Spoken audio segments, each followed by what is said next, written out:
জায়গায় জনগণের মিছিলকে আটকাতে পুলিশকে নামিয়ে দিতে হচ্ছে। কেন? কারণ এখন পুলিশ ছাড়া তৃণমূল আর তৃণমূলকে বাঁচানোর চেষ্টা করতে পারছে না।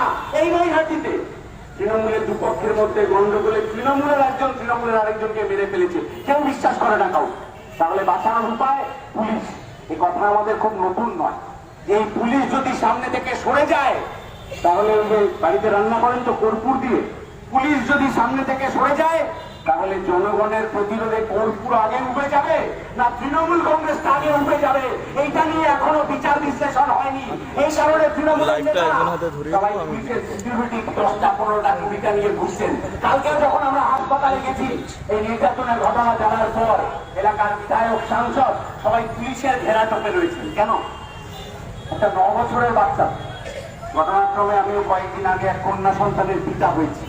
ওর দুধটার আগে পরের ভাবনা না, যার সেই ব্যক্তিগত ভাবনা এখানে বলার জায়গা না। কিন্তু ওই যে তৃণমূলের নেতা যারা ওইখানে দাঁড়িয়ে বলছিলেন যে এখানে কোনো রাজনীতি হবে না, তার বাড়িতে তো একটা কন্যা সন্তান রয়েছে। এরকম হয় কখনো? আত্রাসে যখন নির্যাতনের ঘটনা ঘটছিল, কেউ মেয়েটিকে জিজ্ঞেস করেছিল শেষবারে কাকে ভোট দিয়েছ? না, কেউ জিজ্ঞেস করে। আসি ওই গুজরাটে বিলকিস বানুর নির্যাতনের ঘটনায় যখন অপরাধীদেরকে গলায় মালা পরিয়ে বিজেপি নেতারা রাস্তা দিয়ে মিছিল করেছিলেন, তখন কেউ বিলকিস বানুকে জিজ্ঞেস করেনি কোন ধর্ম, কোন জাত, তাকে ভোট দিয়েছেন কি। ফলে নির্যাতিতার আর কোন ধর্ম, জাত, ভোটাধিকার ওইসব থাকে না। নির্যাতিতার যেটা থাকে সেটা হচ্ছে তার সরকার, তার প্রশাসন, তার মহিলা মুখ্যমন্ত্রী তাকে পাশে দাঁড়িয়ে নিরাপত্তা দিতে পারছে কিনা। আর আমার গত 13 বছরের পশ্চিম বাংলায় পার্কস্ট্রিটের ঘটনা, কামদুনির ঘটনা, ধূপগুড়ির ঘটনা, হাঁসখালির ঘটনা, জয়নগরের ঘটনা, এরকম একটার পর একটা লিস্ট করে যেতে পারি।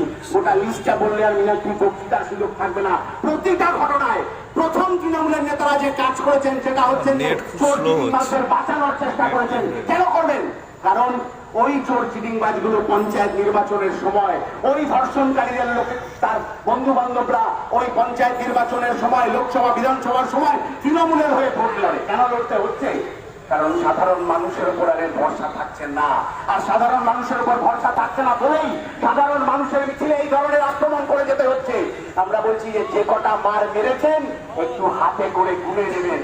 জনগণ যখন গণতান্ত্রিক ভাবে পাল্টা লড়াই চালু করবে, এত মানুষ সাথে থাকবেন তো আমরা কিন্তু গুনে গুনে হিসেব ফেরত দিতে পারবো না। কিন্তু একটা কথা বলে যেতে পারি, সুদে আসলে প্রতিটা যন্ত্রণার, প্রতিটা রক্তচক্ষুর হিসেব এই পশ্চিমবঙ্গের মানুষ লিখে নেবে। ও পুলিশ থাকবেন না তৃণমূলের নেতা থাকবেন আমাদের জানার দরকার নেই। ফলে আমাদের কথা খুব স্পষ্ট আর আমাদের কথা খুব সোজা। এই পশ্চিম বাংলায় আর কাউকে তিলোত্তমার নাম নিয়ে বেঁচে থাকতে না হয়, এই যন্ত্রণা থেকে এই পশ্চিম বাংলার মানুষকে মুক্তি দিতে হবে। এই তিলোত্তমার মা বলেছিল যে আমার মেয়েটার একটা নাম ছিল, মেয়েটার নামটা হারিয়ে গেল, এখন সবাই ওকে অন্য নামে ডাকে।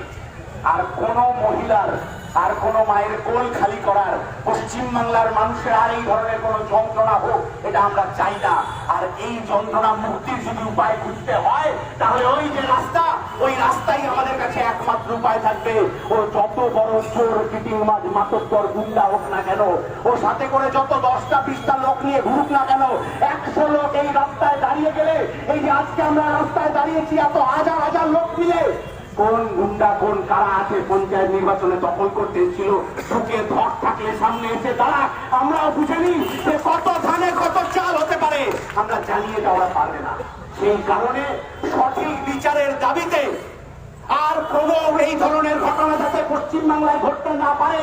শুধু এটা পশ্চিম বাংলার ব্যাপার না, হাতরাস উন্নাও থেকে শুরু করে কামদুনি, পার্কস্ট্রিট অবধি গোটা ভারতবর্ষে যদি মহিলাদের নিরাপদ রাখতে হয়, গোটা ভারতবর্ষে যদি ছাত্র যুবদের যোগ্যতা অনুযায়ী কাজ দিতে হয়, যদি জিনিসপত্রের দাম কমানোর ব্যবস্থা করতে হয়, আর মাথা উঁচু করে যোগ্যতা নিয়ে নিজেদের বেঁচে থাকতে হয়, তাহলে তৃণমূল বিজেপির সেটিং বাদ দিয়ে সাধারণ মানুষের লড়াই, জনতার লড়াই, জনগণের হক বুঝে নিতে হবে।